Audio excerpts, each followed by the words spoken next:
Naam, uhali gani na habari za wakati huu mwana michezo mwenzangu, pasi na shaka hujambo na mzima wa afya tele. Iwapo afya imekuwa shakani, mimi nakuambia kujalali mwenye enzi na ulimwengu wake, maliki na sultan wa dunia yote, uweze kurejelea uzimani. Karibu sana kwenye kipenga cha mwisho. Hapa ndio mahali pekee Afrika Mashariki na Kati ambapo tunakuletea uchambuzi wa sheria za mpira wa miguu, zile sheria 17 za mchezo wa kandanda. Hapa ndio mahali pekee Afrika Mashariki na Kati ambapo huwa tunachambua na kudadavua matukio yote tata na kuhakikisha tumekuondoa ukakasi juu ya kile ambacho kilikuwa kinakupa ukakasi. Mimi Hassan Ahmed, pamoja nami niko na wachambuzi wa zamu hii leo. Ninaye Osman Kazi, huyu ni FIFA retired referee, yuko hapa, lakini pia ninaye mzee wangu Manase. Mbali ya kwamba yeye ni mwamuzi mstaafu, lakini pia yeye ni mkufunzi wa waamuzi, lakini pia mzee wangu Shaban naye yuko hapa. Bila shaka tumejaa tele mithili ya pishi ya mchele. Hakuna gagaziko, hakuna hali ya wasiwasi wala hakuna hali ya tashwishi. Kwa sasa moja kwa moja niwaalike wachambuzi wangu. Kazi, habari za siku nyingi? Safi, vipi hali? Niko sawa sawa, mambo yanakwenda? Kuna clip ulitulink. Yeah. Unasema hii tuisubiri kwenye kipenga cha mwisho. Kipenga cha mwisho. Nadhani ilikuwa mechi ya Young Africans dhidi ya KMC. Kwenye uwanja wa KMC Complex pale Mwenge, Dar es Salaam. Sasa nikwambie tu kitu kimoja kwamba kutokana na wingi wa matukio. Ndio. Nitamuomba Elios Kambili akupange tena wiki ijayo ili tuje tuijadili hiyo clip. Na kwenye hao matukio ambao nataka kusema, niliona ile moja imejadiliwa sana. Yule bwana alikuwa mbele kama imamu kabisa hivi, akapewa mpira na akafunga na watu wakaenda kibendera wakashangilia. Tunalo tukio leo hapa. Kama imamu. Alikuwa mbele kama imamu. Nikaona mitandao inajadiliwa. Mtu yuko mbele kama imamu. Mtu anayepewa cheo cha imamu, hatuna budi tukamheshimu. Ipo. Na kujua wewe maana mambo yako ukakasi. Tunayo leo, watazamaji wanataka kujua tunayo hiyo tukio, tunalo. Tumuulize nani? Tumuulize Kasim ametuletea. Bwana mzee wangu vipi kwanza? Mzee Manase. Hiyo na wewe umeona kwenye mitandao ya kijamii watu wanajadili sana Mimi wasiangalia kwa kujadiliwa, nataka nione mwenyewe kwa macho yangu kwa kipindi. Mzee Shabani unasemaje? Naam, tuko pamoja. Una hamu na shauku ya kujua kwamba hiyo tukio leo tunalo, tutakuja kulijadili kwa wote. Bwana watazamaji, tunayo matukio kede ambayo tumekuandalia hii leo, na yote tutakwenda kuichambua na kudadavua hapa. Miongoni mwa matukio ambayo yamegonga vichwa mbalimbali vya habari hasa kwa wanamichezo kwenye mitandao mbalimbali ya kijamii ni kuhusiana na tukio la mfungaji wa bao la pili kwa Simba Sports Club, Jonathan Soa, kwenye mechi ya Simba dhidi ya JKT Tanzania. Tunalo baoni hapa, tutakuja kuchambua na kudadavua kwa kina na mengine mengi ambayo tumeyaandaa kwa siku ya leo. Lakini kwa sasa tunakwenda kwenye mapumziko mafupi. Endelea kusalia hapo ulipo.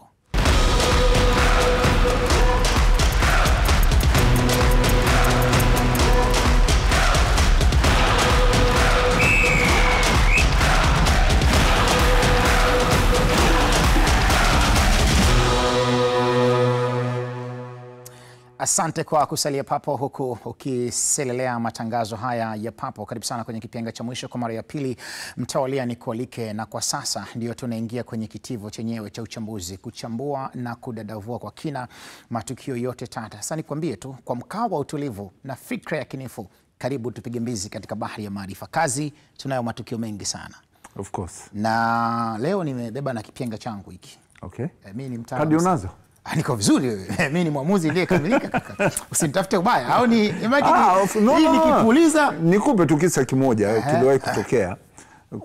Tulikuwa tunapewa na walimu wetu marehemu mwalimu Omar Abdulkadir na wengine wengi kwamba siku zote unapofanya packing ya vitu vyako kuelekea kwenye mechi, hakikisha unavikagua wewe kabla hujatoka nyumbani, kwa sababu kuna mwenzetu mmoja aliwahi kusafiri kwenda nje ya nchi akakuta ana socks moja badala ya kuwa na pair, kwa maana ya mguu kulia na kushoto, akajikuta basi ilikuwa kasheshe kidogo mpaka kuja kuipata socks ya pili. Darasa kubwa sana. Nimekuuliza. Niko vizuri. Ngoja kama mimi ni mwamuzi niliyekamilika. Sio mpaka penseli. Niko vizuri kaka. Na hii ya kwanza hapo umeshikilia mbele. Au kwa sababu ndio mechi tunayotaka kuanza hapa. Tunachambua, yani mimi nipo kamili. Yani nimekuja tuchambue, tuwape watu darasa huru, watu wafahamu, watu wajue kwa nini kadi ziko mbili, kwa nini na penseli, kwa nini vitu kadha wa kadha. Leo tunakuja kuchambua na kuleta. Kwa hiyo niko sawa sawa, na nikipuliza kipyenga hiki kinatoka na kadi. Kwa hiyo omba nisipulize. Usifanye hivyo. Usifanye hivyo. Kuna sehemu inabidi tutumie sheria namba 18, busara. Okay, ile ndo namba 18. Sasa kazi nadhani ni muda wa kukunyanyua sasa. Na leo utakuwa una kazi ya kwenda na kurudi hapa. Tunakuja tunachambua wote, utarudi utakuwa unaketi hapo, na wazee kama kuna muda wa kunyanyuka na wao kwa heshima na taadhima kubwa itabidi nao waje watuambie kwa macho yao ya nyama, lakini pia tuna msaada hapa wa teknolojia kuweza kuona nini ambacho kimetokea na nini ambacho kinajiri. Sasa kazi wakati unakuja inabidi ukae upande huu. Au unasema kwa hiyo bonyeza pale. Umempa navigator usukani. Ndio, karibu. Wewe ni nimekupa usukani sasa. Idi Manase kacheka. Mzee Manase, mzee wangu huyu muda wote anatabasamu tu. Haya. Ndio. Hapa tuna nini kwanza? Kwanza kabisa hii ni mechi moja. Yes, ni mechi ambayo imezungumziwa kwa ukubwa wake. Kwa kiasi kikubwa sana kabisa. Na ni kutokana na aina ya mpira uliopigwa siku hiyo. Ni watu wachache sana walitegemea kutakuwa na mechi yenye tensi kubwa kama hii. Sio kwamba mechi ya Namungo versus Azam inakuwa mechi nyepesi, lakini hii ilikuwa na ufundi, maarifa na nguvu za ziada zilitumika kwenye hiyo mechi. Na niseme tu mdogo wetu Tatu Malogo, ndio asingetumia gia ya ziada, hii mechi ingeweza kumharibikia. Kwa faida yako mtazamaji, anapomzungumza Tatu Malogo ni mwamuzi wakati wa mchezo huu. Maana wengine ukimtajia Tatu Malogo anaweza kaa ni nani huyo Tatu Malogo? Tatu Malogo ni mwamuzi wa mpira wa miguu wa ligi kuu ya NBC Tanzania bara na ni mwamuzi kutoka Tanga. Sasa tuendelee. Nashukuru.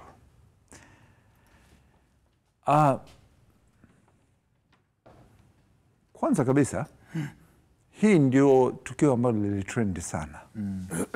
Kwamba hii vurugu zilizotokea na ukija kuangalia the way maamuzi yalivyotoka. Ndio. Kuna kadi ya njano ilitoka kisha zikatolewa kadi 2 nyekundu. Maswali yakawa mengi. Why? Source ilikuwa nini? Ilianzaje? Nini kilichotokea? Kwa hiyo hapa kuna kitu tulikuja, binafsi mimi ilinichukua muda kidogo kuweza kupata maelezo ya hii mechi. Yani kwa maana ya kwamba nilirudia sana hii tukio zaidi ya mara 5 hadi 6 nilitizama, na ndio nikaja kuelewa nini kilichokuwa kinatokea. But pamoja na mimi kupitia hii kitu, unajua tuna grupu yetu sisi wachambuzi wa kipenga cha mwisho. Nilijaribu kuchokoza hili jambo pale kwenye group ili tusaidiane, kama kuna mwenzangu ameona kitu cha ziada na kadhalika atupe maelezo. Labda nimeona Yeson kwanza kapewa kadi nyekundu. Yes. Huyu mlinzi wakati wa Azam. Yes. Na nimeona pia kadi nyekundu pia imetoka kwa Mgunya. Mgunya, yes. Alionyesha naye kadi nyekundu. Lakini source ilikuwa nini? Hebu kwanza tuanze kwa kuangalia source, au sivyo? Sawa, ndio. Idi Manase, utanisaidia hii kitu? Ndio. Idi Manase, unaona vizuri hapo Haina shaka. Ndio. Nisogee kidogo huko Sawa. Utanisaidia maelezo hapa. Wakati mpira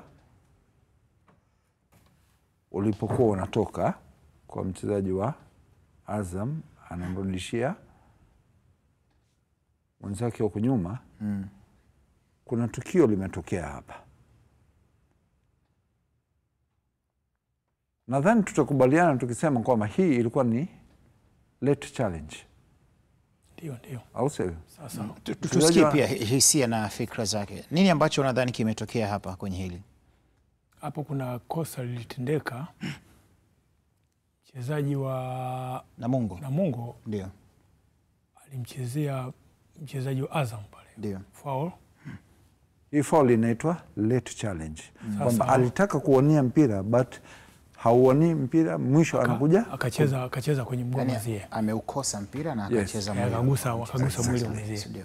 Yeah. Sawa, tuendelee. Sasa baada ya hii late challenge kuna jazba zikazuka hapo.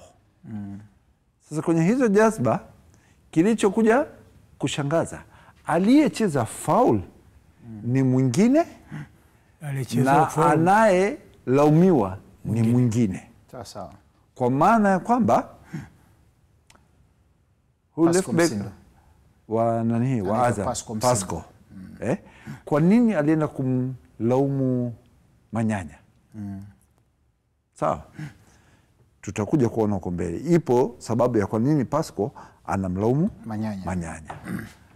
Aliyecheza foul baadaye atakuja kuonyesha kadi ya njano. Sawa.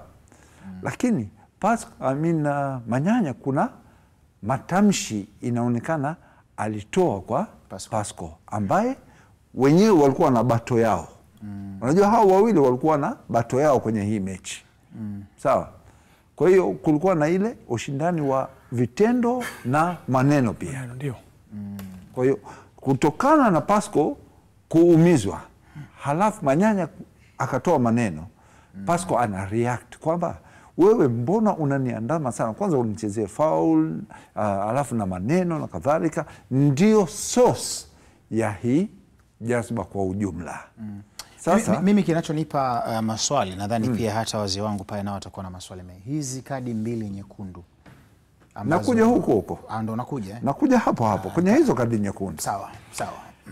Inapotokea incident kama hii, sawa incident kama hii inapotokea, ndio kuna heka yoyote hapo unaiona? Hakuna hapo.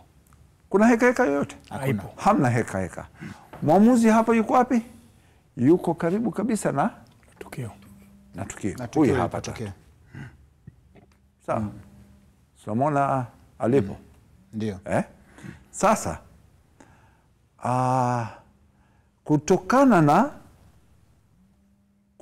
na position aliyokwepo na heka inatokea na hakuna rapsha, angejiongeza kwa kusoma hii scenario, kwa sababu alishamsikia Manyanya akimlaumu, alafu hapo Msindo amemsukuma Manyanya. Alitakiwa kujiongeza kwamba hapa tayari kuna hatari tofauti, au sivyo? Ndio. Kabla hii vurugu haijatokea, angewatenganisha na yeyote ambaye aliyekuwa anakuja kuchochea vurugu, kuchochea huu moto, au sivyo? Angeanza kuwadhibiti wale baada ya kuwa ameshaweka hawa chini ya uangalizi. Nyie tulieni hivyo, alafu yeyote anayekuja una block. Sasa vitu hivyo vinatokana na nini? Hiyo ni exposure. Mtu anakuwa na exposure kwa huyu anayekuja atakuja kuongeza kitu hapa. Au sivyo? We usije, baki hapo. Usije. Sawa? Alafu ukiwarudia hao, yule akija mwambie tutakuonyesha kadi sasa. Ondoka.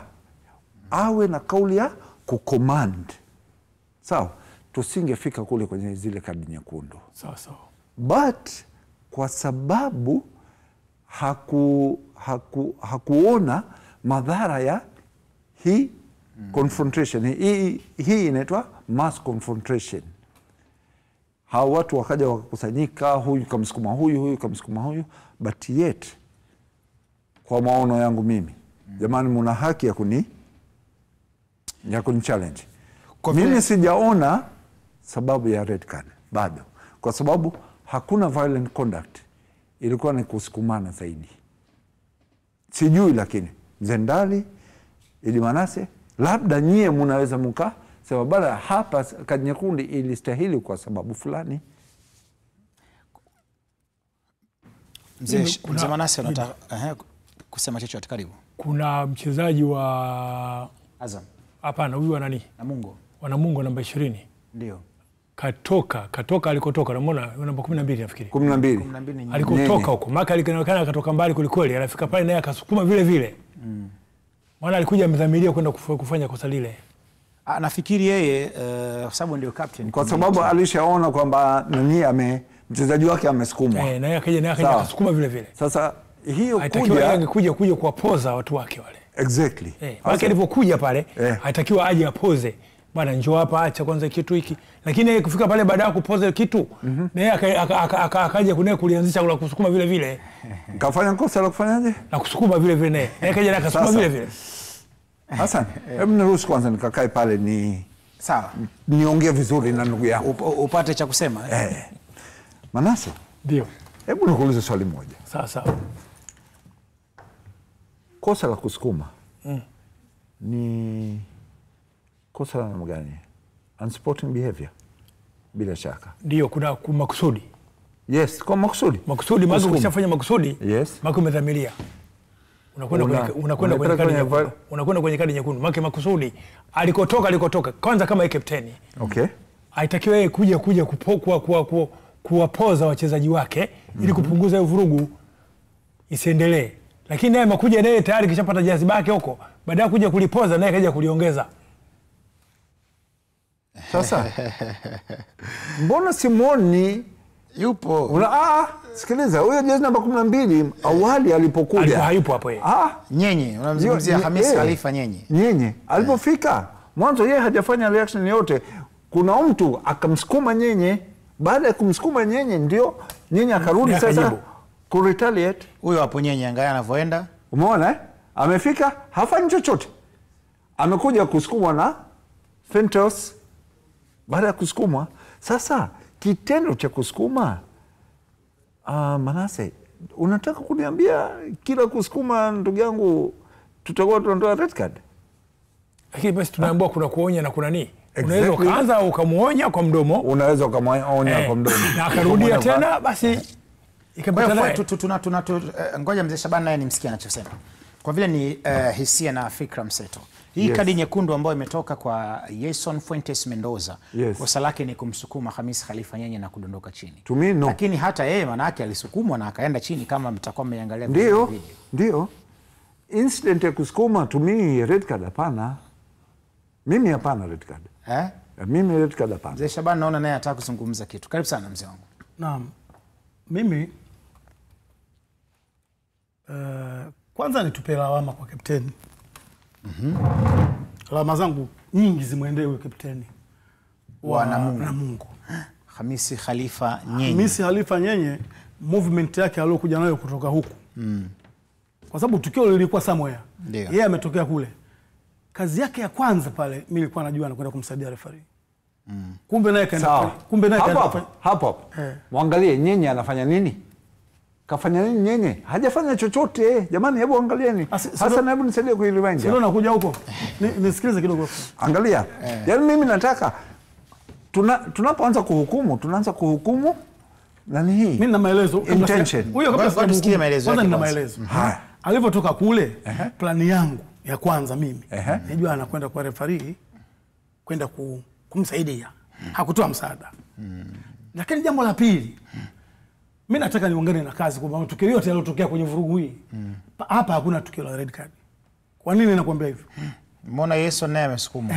Kwa nini mimi nakwambia hivyo? Kwanza hapa hakuna serious foul play. Wala hamna violent conduct. Wala hamna violent conduct. Kwa sababu nini? Mpira umesimama. Kuna matukio ya kawaida tu ya kusukumana. Moto umeanza kuwaka sasa. Sasa ilifika mahala kwa maelezo yenu huyu Nyenye sio captain. Ndio. Nyenye ndo captain. Ndio. Na amechukua yellow. Au hakupata kadi? Kaonyesha red card hiyo. Kachukua red. Sasa mtaalamu nataka nikwambie hivi. Matukio matatu yalotokea hapa. Yote yellow. Yote yellow card. Yule kijana alipewa yellow card. Kampa yellow card. Huyo Mgunya jezi namba 20. Yeye sio captain by the way. Ndio kachukua. Sawa. Ndio kachukua kadi kaenda nje kitambaa kienda kwa nini? Sawa, sasa nisikilize. Huyu anapewa yellow card. Alafu anarudi huku.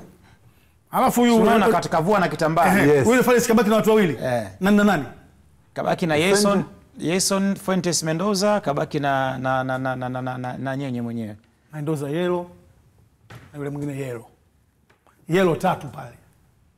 Na tukio lile lote linakuwa cool. Kwa sababu wale wote wanashuka na kwa down. Bwana mzee Shabani anasema kwa hiki ambacho kimetokea Mwamuzi Tatu Malogo ameshindwa kutafsiri vyema sheria 17 za kandanda. Kwa hisia na maoni yake binafsi, anasema ilistahili kuwa kadi 3 za njano. Kwa maana Yeson Fuentes Mendoza, huyu mlinzi wa Azam ambaye amepewa kadi nyekundu, lakini Hamisi Khalifa Nyenye na huyu Faki Mgunya naye alistahili kupewa kadi ya njano. Sasa hebu niulize kitu moja.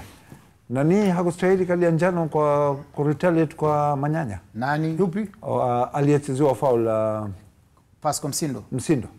Naye sikaenda kumsukuma nani?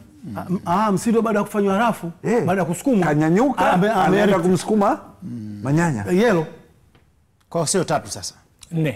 Zinaongezeka za kwa sababu ya kusukuma huyo alikuwa chini. Baadaye kainuka akaenda yellow. Hawa wote ni waamuzi wastaafu, FIFA retired referees. Niko nao hapa. Wao wanasema kadi ambazo zilistahili kutoka hapa ni kadi 4 za njano. Si ndio Osman Kazi? Exactly. Na hakukuwa na kadi nyekundu. Hakuna. Lakini Manase mwanzo anasema kama hizi nyekundu zilikuwepo, zilikuwa zinahitajika. Unatengua kauli? Kwa sababu sasa tuko sawa. Tunaenda tuko sambamba, na maana pale tunacheza na kadi 4. Na Manase naye alikuwa anakuja na moja tu. Yeye amempoint yule mtu aliyotoka kule. Kwanza yeye kapteni afikaje kasukuma, lakini zingatia ile kauli ya kazi huyu hapa Hamisi Faki Mgunya. Kwamba huyu pamoja anakuwa kasukuma, lakini matokeo yote yaliyotokea kwenye eneo lile ni matukio ya kusukumana, yale matukio ya kawaida, kwa sababu watu wamejazba basi mpanda. Mzangu, tuna matukio 14 leo, inabidi tuende kwa kasi. Ndio ya kwanza hii. Tuende kwa kasi kidogo. Bwana, kama ndio kwanza unajiunga nasi, hiki ni kipenga cha mwisho cha Azam TV. Bado tuko nawe sako kwa bako, tunachambua na kudadavua matukio yote tata ambayo yalizua taharuki kwa wadau, wana michezo na watu mbalimbali. Na hapa Azam TV sisi ndio huwa tunapigilia msumari wa mwisho wa jahazi. Sasa inategemea, inawezekana huu msumari wa mwisho wa jahazi ukapigiliwa kwenye ubua ama ukapigwa kwenye jahazi lenyewe. Osman Kazi, karibu sana. Tutambue tukio la pili ambalo bila shaka ndilo ambalo tunakwenda kulitazama kwa siku ya leo. Mechi ya Namungo na Azam, kadi 4 za njano zilistahili kwenye tukio moja na hakukustahili kadi nyekundu. Tunaondoka hapo, tunakwenda kutazama mchezo. Tunaangalia bado tuko hapo. Penalty.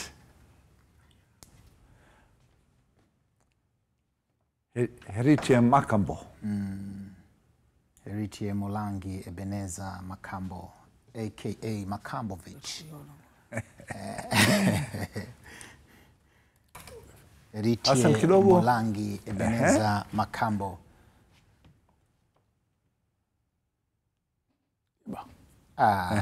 Makambo huyu. Very short and very clear. Kabisa. No penalty. Hapa kwepo na tukio lolote la penalty hapa. But kwa nini referee ametoa penalty sasa? Ndio topic, sawa? Sawa. Angalia mpira ulipotoka. Unaona mpira ulipotoka? Unamwona? Yuko nje ya nusu duara ya timu ya Namungo. Sawa? Mpira ulipopigwa counter attack. Wakati mpira unamfikia Makambo, Tatu yuko wapi? Sio kosa kuwa kwenye hii eneo. Tukubaliane kwanza hiyo. Nipo sawa? Sawa. Ni kosa kuwa kwenye eneo hii? Kwa mwamuzi wakati, kwa faida ya mtazamaji.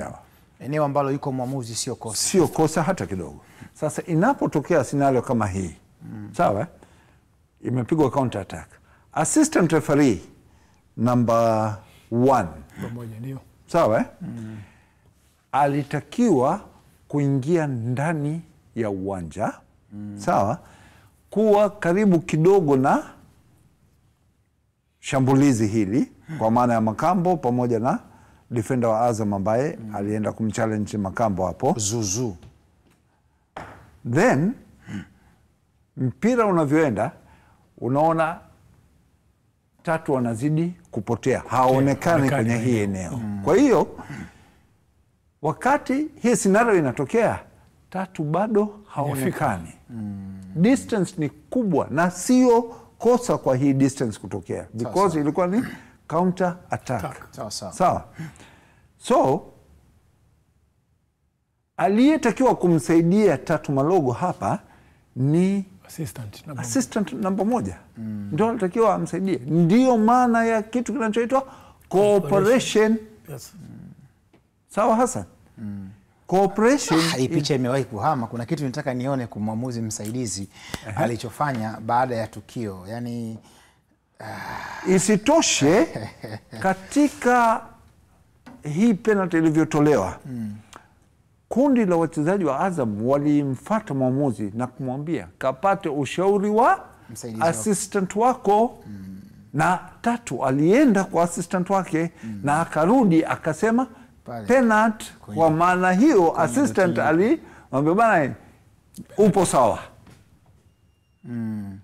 Kwa hiyo hapa kuna mmoja kati ya timu ya waamuzi alishindwa kumsaidia mwenzake. Na usiseme tu mmoja. Kama tumethubutu kusema mwamuzi alishindwa kutafsiri akatoa kadi nyekundu badala ya njano, tuseme tu mwamuzi msaidizi alishindwa kumsaidia mwamuzi wakati. Halas. Kwa sababu yeye ndo nakumbuka kuna clip moja ya Frank Komba, kama utakumbuka. Exactly. Si maana Yanga alikuwa anakimbia, aliingia uwanjani. Ndio. Na si mara moja. Na sio Frank Komba tu. Assistant referees wengi tunaoona sasa. Huo mfano wa dhahiri wa Frank Komba, kwa sababu ni mechi ambayo kila mmoja aliona kwenye ile tukio kusema kweli. Na kwa hapa mwamuzi msaidizi ameshindwa kumsaidia mwamuzi wakati. Othman. Kwa hiyo, hebu msaidie assistant referee. Msaidie. Alistahili afanyeje? Msaidie. Alistahili unasikia?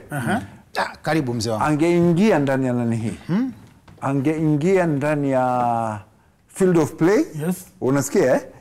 Kwenda kumonitor hii scenario iliyokuwa hapa. Yes. Angeweza kumwambia referee. Baada ya referee, unasikia?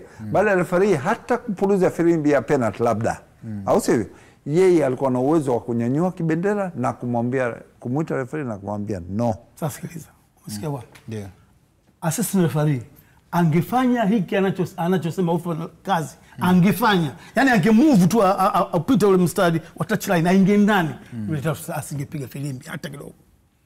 Hata kidogo. Exactly. Yaani kwa tukio lolote ile Tatu asingepiga filimbi kwa sababu anajua tayari anapata msaada kwa mtu ambaye yuko karibu na mchezo kuliko yeye. Kwa hiyo nawe unaungana na mimi kwamba ameshindwa kumsaidia. Ameshindwa kumsaidia nani? Nilikwambia hapa ndio mahali pekee Afrika Mashariki na Kati ambapo huwa unapata darasa huru kabisa.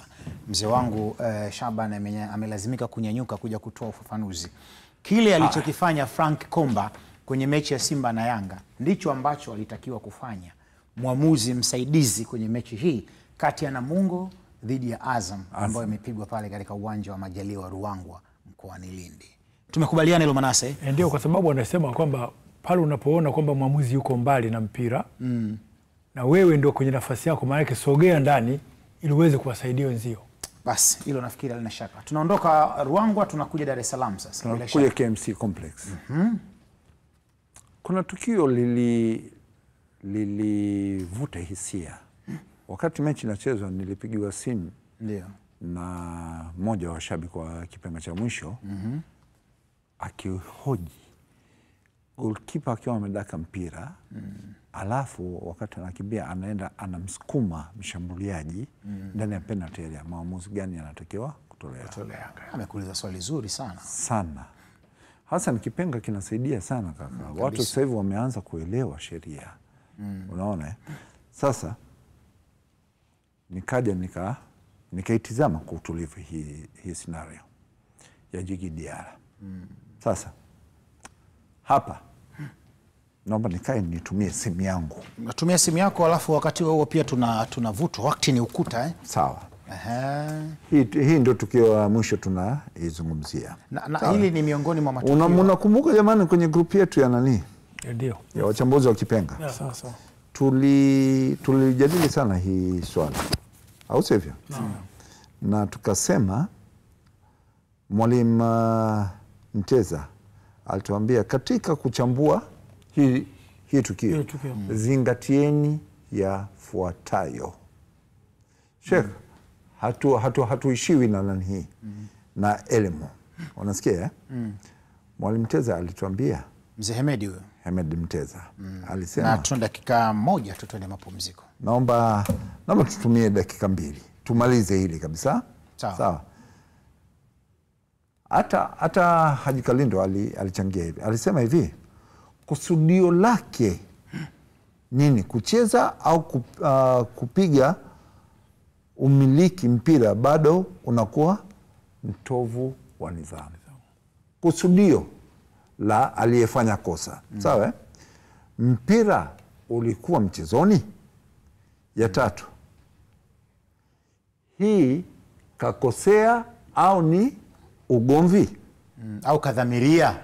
Maana kuna kufanya kwa bahati mbaya na kuna kufanya kwa kudhamiria.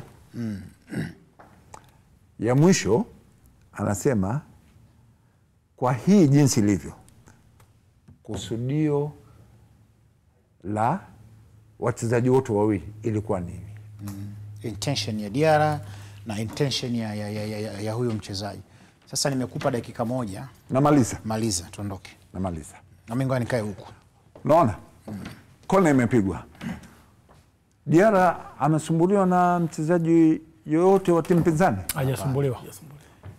But wakati anaondoka na huo mpira, ananusa hisia ya kwamba kuna mpinzani anataka kuja kuni block.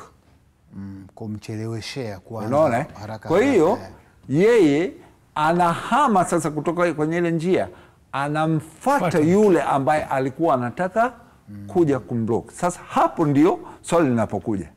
Aliyefanya kosa nani? Yule inawezekana alikuwa anakuja kumblock Diarra. Lakini hakuja kumblock. Manase, tusaidie hii. Karibu sana mzee wangu. Nani mwenye kosa katika hili? Mwenye kosa ni Diarra. Kwa nini? Kwa sababu ameumiliki mpira. Anaanza kukimbia, si ndio? Alafu anakwenda kumfuata mtu makusudi, alafu anampiga na kibega, umeona? Na maana hapa tayari anafanya kosa ambalo lingesababisha kwamba kosa lake hili lazima itolewe penalty. Kwa kosa lake huyo. Alafu isitoshe, unasikia? Kupiga bega na kitu kimoja, but kuna kitu kingine nimekiona. Angalia mguu wa Diarra. Kuna kitu hii sasa kimetokea kwenye mguu. Alijigonga bahati mbaya. Angalia. Ngoja tuangalie. Hii kwenye kujigonga kazi. Okay. Hii kwenye kujigonga chini. Twende hapo. Alikusudia, lakini huku chini kwa macho yangu. Hassan, tutakupa jibu ambayo hata hiyo bahati mbaya. Umeona hapo? Umeona hii? Anaenda kumkanyaga huko chini. Sawa. Amemgusa bahati mbaya. Hata mimi nakubaliana naye. Hebu play kidogo. Unasikia? Tuseme amemgusa bahati mbaya. But afu anapiga kibega sasa. Anasababisha, au sivyo? Anapata maumivu. Intention ya Diarra ilikuwa nini? Ameacha kuendelea na mpati yake, aje achezewe yeye foul, anaamua yeye kwenda kucheza foul. Sawa, tumesikia. Tunaihukumu vipi hiyo? Ni foul. Iko kwenye eneo gani? Kwa tumsikie mawazo ya mzee Shabani alafu tuhame. Karibu sana mzee Shabani. Iko ndani ya penalty area. Kwa hiyo mara umeuliza iko kwenye eneo gani? Iko ndani ya penalty area. Kwa hiyo kuna toleo uamuzi gani hapo? Kwa tukio hilo? Penalty pekee yake hamna. Hiki ndio kipenga cha mwisho. Osman Kazi kakae pale utulie. Jukumu letu ni moja tu, kuhakikisha tunakufaidisha. Tunakupa michoro ya kisayansi, tunachambua na kudadavua. Lakini kwa sasa moja kwa moja tunakwenda mapumziko mafupi. Nikusihi mtazamaji, endelea kusalia hapo ulipo.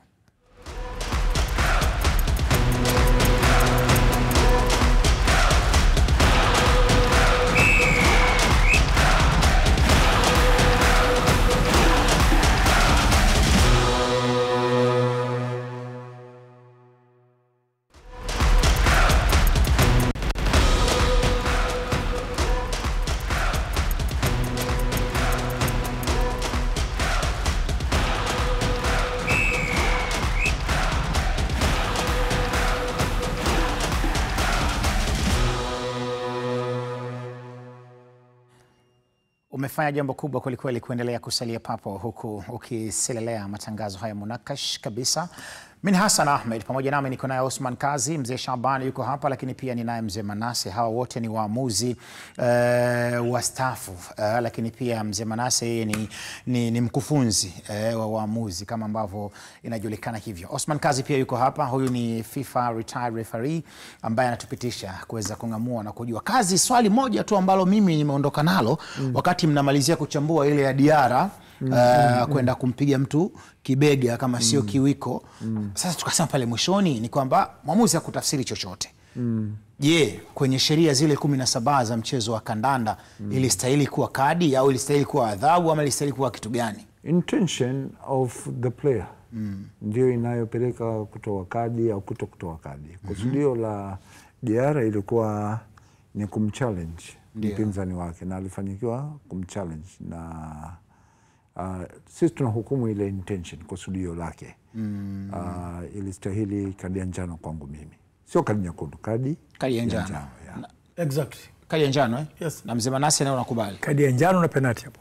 Kadi ya njano na penalty. Yeah. Sawa sawa. Tunakwenda kuangalia matukio mengine ambayo yamekuwa na changamoto kubwa na yamekuwa na amekupa ukakasi. Kazi muda sio rafiki sana, lakini Pamba Jiji walikuwa nyumbani pale na tukaona kile ambacho kimejitokeza kwenye uwanja wa CCM Kirumba dhidi ya Singida Black Stars. Mwanza dhidi ya Singida Black Stars. Chui hawa.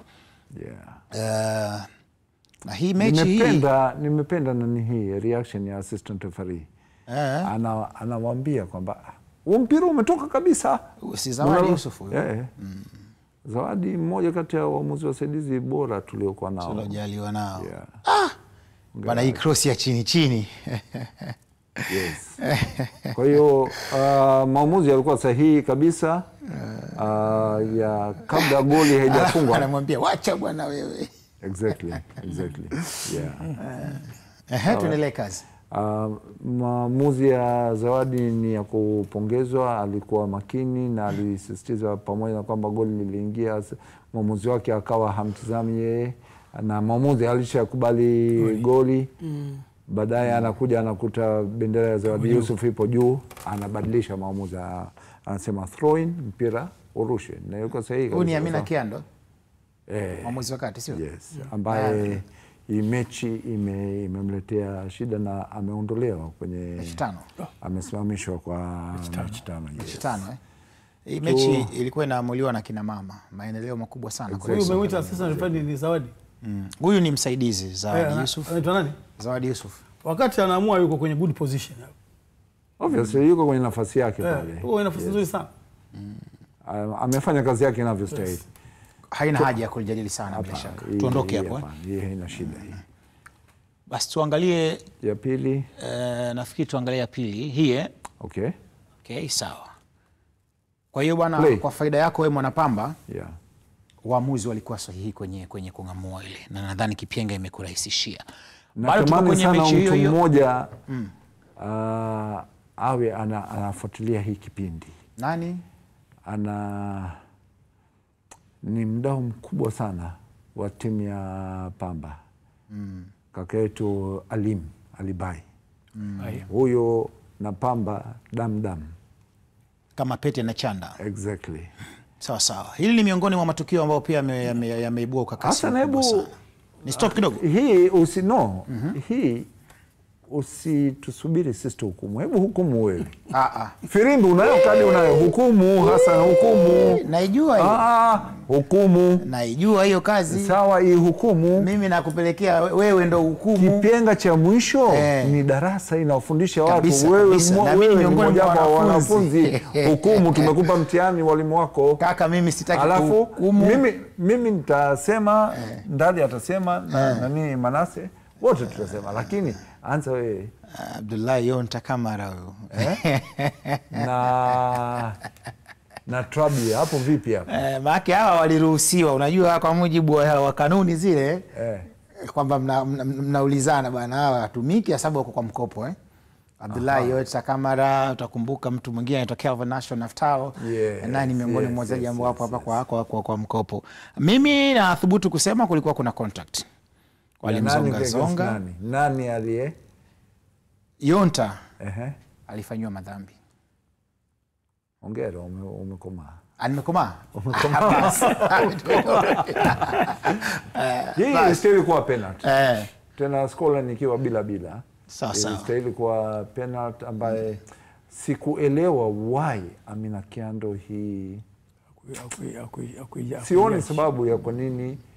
Kwa sababu yupo kabisa kwenye yuko kwenye zone nzuri. Assistant referee naye tunasema kwamba referee asipoona tukio vizuri au sivyo, na wewe umeiona vizuri, ndio unamsaidia. Hebu pause hapo. Ni pause basi. Pause hapo. Kwa hapo Amina Kyando alipo. Na hiyo scenario inapotokea, kuna kizuizi chochote? Anaona kabisa vizuri hapo. Yuko kwenye good position. Anaona vizuri. Hana kizuizi chochote kinachomzuia.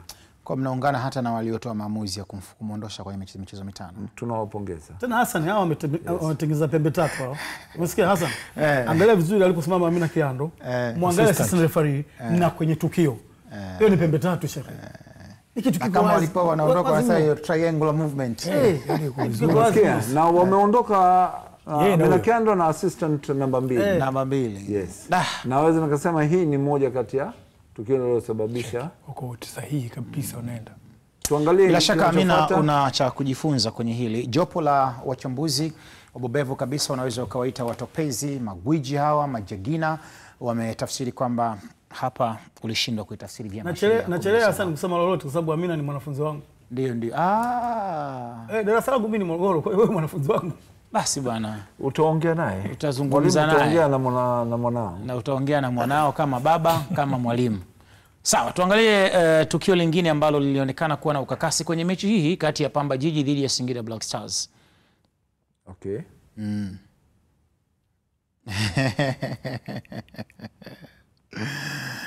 Kazi. Kazi ingekuwa kuna kazi nyepesi. Kuna kazi nyepesi. Malizia. Kuna kazi nyepesi. Tuambie hapa, uwepesi wa kazi yako ni upi kwenye hili ambacho kimejitokeza? Nani anamiliki mpira kwa wakati huu? Wakati huu Pamba ndo walikuwa wanashambulia tena kama ilivyokuwa kwenye tukio la kwanza. Sawa Na hapa walikuwa wanamiliki mpira wao Pamba. Sawa. Kaenda chini, akiwa chini akaucheza huo mpira tena. Tumii hiyo nani alifanyikiwa huyu Trabi Anthony Trabi. Anthony Trabi. Alifanyikiwa ku block shoot ambayo, hebu tuangalie vizuri. Alifanyikiwa kona. Kwa hiyo kudondoka kwa ile mshambuliaji ni kutokana na pressure aliyopeleka kutaka kupiga ule mpira. Kwa hiyo maamuzi yalikuwa sahihi kabisa. Morris Chuku aliteseka kwenye mechi. Haikustahili kwa penalty, si ndio? Hamna penalty. Mzee wangu Manase unasemaje? Hakuna penalty. Basi tuondoke, tusitawalishe muda. Tuangalie tukio lingine. Bado Singida na Pamba ilikuwa ni mechi ambayo ilikuwa na purukushani na ikaeka nyingi sana. Hebu tuone hii nayo ilikuwaje. Kazi, unasemaje kwenye tukio hili? Sijui. Kazi. Sijui. Kazi Sijui. Kazi hebu nyanyuka kwanza, njoo. Njoo mara moja. Mimi natii kwa sababu umeniita. Lakini maamuzi sijui. Hujui vipi bwana? Sasa kama hujui wewe ulikuwa nyumbani watajuaje? Manase atatupa jibu la hili. Mzee Manase, ukumbi wako. Bwana njoo. Ukumbi wako. Njoo tusaidie. Tuisaidie dunia sasa. Tuisaidie dunia. Hapa goli sio sahihi. Kauchukua mpira mkononi kwa goalkeeper. Hebu angalia vizuri Manase. Umeona? Mpigaji kauchukua mpira mkononi kwa anaitwa Morris Chuku, jezi nambari 11. Tutakuwa naangalia hapa. Captain. Kaupokonya mpira mkononi. Sio kama umemtoka goalkeeper. Hapa na maki mpira unafika mkononi naye anapiga mguu wake pale pale. Naomba nikakae. Kazi umefurahi. Mzee Shabani unahoja kinzani? Kazi kaja kukaa kamaliza Manase. Kazi Manase kashamaliza, kashajibu. Kaupokonya mpira mkononi. Angeza kuongeza. Mzee Manase kakae. Inshallah. Mimi nani wa kupingwa wakati jopo limeshaamua kwamba Morris Chuku kwenye tukio ni dhahiri. Hasa nipo hivi. Hii ni dhahiri. Hii haina haja kutumia bunduki kaka. Ngoja. Rusha mpira. Sawa Wewe si ulikuwa goalkeeper? Sasa mimi ndio Chuku sasa. Sawa. Sasa ule mpira ulivyokuja, Ulidaka ya kwanza, goalkeeper si hapa anakuwa ameumiliki mpira when he is in full control of the ball. Sasa full control of the ball unaupataje? Kuna njia nyingi. Moja hapo ni mpira umefika kwenye mkono. Sasa haukuja moja kwa moja kwenye mkono. Kipa kaenda kudaka. Kwenye ile movement ukaja kwenye mguu wa chuku. Ningefanya hivi. Mpira ukamtoka, akausindikiza. Kama itampeleza director anaweza akaleta alichokifanya Chuku. Tukaonyesha hapa. Director anaweza akaleta. Director tupeleke hewani. Anaweza akaleta kwamba wewe ndo goalkeeper. Na mimi ndo Morris Chuku. Sogea kidogo. Mpira unaingia ndani ya nyavu. Sasa Chuma imekaa kwenye kamba hiyo. Reaction ya Amina Kyando. Ndio. Alionyesha kwenda katikati. But alionyesha wakati gani? Naomba uangalie. Sawa. Ali hesitate kwanza. Alimtizama assistant wake. Assistant aliweka bendera chini, akakimbia kuelekea kukubali goli. Kuelekea katikati. Sawa. Angalia vizuri Huyu hapa assistant, huyo kapeleka mpira ndani, kanyanyua, then anashusha, anasema twende kati. Assistant mwamuzi wa kati. Afashusha hiyo vizuri, lakini baada ya unajua mwamuzi ana uwezo wa kubadilisha maamuzi yake mradi mpira ulikuwa haujaanza. Au sivyo? Naam. Una uwezo wa kubadilisha maamuzi yako kabla mradi mpira. Ndicho alichokifanya mwamuzi. Na ndicho alichokifanya. Kwenye hili tunampigia makofi mwanafunzi. Tumpongeze. Amefanya kazi nzuri. Alifanya maamuzi yaliyostahili. Kazi bana, Kipyenga bana kimekuwa kikitoa darasa. Na hapo mimi bana wenyewe nilikuwa na ukakasi hapo, najiuliza. Tukimbie kidogo, kuna ule mtu kama Imamu ile tutaipata ile? Tunayo. Tunampata. Tumalize hii hapa. Sawa. Nilimsikia Massimo. Hii mechi yangu. Tulimsikia Massimo akipinga hii penalty. Na amekalia kutikavu. Tumi. Kwangu mimi. Sio ni shida kwenye penalty. Kuna shida gani kwenye penalty? Penalty sahihi. Boyeli amezuiliwa very clear. Sawa kabisa. Na mimi nilisema Boyeli amekumbatiwa. Nilitumia hiyo kauli. Nikusikia? Unisikia? Basi tuondoke hapa bwana. Tusitawalishe. Twende sasa kwa Imam. Kwa Imam tena? Twende kwa Imam. Twende kwa Imam nimekwambia. Sawa, basi ndio umesema. Mimi nimeomba mimi. Umeomba? Twende kwa Imam. Bana, miongoni mwa matukio tata ambayo yametawala kwenye weekend iliyopita ni pamoja na goli ambalo limefungwa na nyota wa timu ya Simba Jonathan Soa katika mechi yao dhidi ya JKT Tanzania, na dunia ikawa imeona kile ambacho kimetokea. Kila mmoja basi tumuone. Taona kazi unanikatiza niache nitiririke. Kuna kitu nataka ukifiche kwanza. Umeona kazi? Vijue vingi sana vya wapenda michezo, mitandao ya kijamii, lakini watu mbalimbali wamekuwa wakijadili kwenye tukio hili tata. Miongoni mwa matukio ambayo liibua utata mkubwa sana ni hili bao ambalo limefungwa na nyota huyu Jonathan Soa. Hapa nataka nijue sasa kazi. Maurice Abraham ndio mpigaji wa huu mpira. Wakati huu hapa wakionekana walinzi wawili wa timu hii ya JKT Tanzania, lakini pia katikati yao alikuwa anaonekana Jonathan Soa. Nataka nijue kwanza, ni bao halali ama ilistahili kuwa offside? Na ni kwa nini iwe bao halali na ni kwa nini ilistahili kuwa offside, kwa maana ya mtu kuwa ameotea? Hapa nataka kusikia hisia na fikra za wachambuzi wangu wote, nikianza na kazi mwenyewe ili nikitoka nikatambe kwamba kazi alisema kwamba ile ilistahili kuwa penalty ama ilistahili kuwa goli ama ilistahili kuwa offside. Na mzee Shabani, itabidi kwa wakati huu itabidi na wewe unyanyuke. Mnasemaje kwenye hili? Kazi mtu anaswalisha kama imamu huyu kazi. Mimi namaliza maneno. Na mimi nimetoka kusema mwanzoni wakati tuna dakika ngapi kwanza? Dakika. Tujue tunajinafasi vipi. Dakika sio nyingi. Hapa naambiwa dakika zilizobaki hazizidi 5. Hazizidi 5. Allah. Haya. Hazizidi 5. Sawa, tuna dakika 6 nimeziona. Sasa ipo hivi. Ndio. Imam ni kiongozi wa sala kwa waumini wa Kiislamu. Sawa. Na huwa Anakuwa mbele. Hajipendekezi tu. Anachaguliwa kutokana na wadhifa aliokuwa nayo. Kwa hiyo watu kumpa cheo SOA ya kwamba yuko mbele kama imam, ukiwemo na wewe kwa tukio hili naungana nayo. Alikuwa mbele kama imam. Kweli yuko mbele kama imam wakati anapokea mpira. But je, ilikuwa alistahili kuhukumiwa? Naomba kwanza ndugu yangu Manase. Mzee Manase, hebu njoo tuzungumze pamoja. Usiogope, huu uwanja wako. Na hasa mimi nikiwepo, maana mimi si ndo kinara. Haya. Huu uwanja wako. Hebu tuambie kwa fikra zako, na ungekaa kwa hivi kidogo ili mtazamaji pia naye aone. Una lipi la kusema kwenye tukio hili? Wengi walikuwa wanaamini kwamba Jonathan Soa alikuwa ameotea, lakini wewe mtaalam wa sheria unasemaje? Kwenye tukio hili hapa Jonathan Soa alikuwa hajaotea. Alikuwa hajaotea Kwa sababu wakati ana mpira huyu Morrison, wakati anatoa pasi, mpira unapofika mguu kwenye mpira.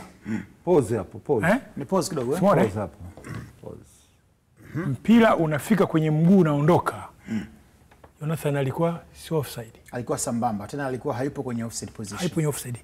Na maana huu mpira amekuja kupokea baada ya kuwa umeshapigwa umefika, yeye alikuwa ameshawahi kukimbia na kwenda kupokea mpira.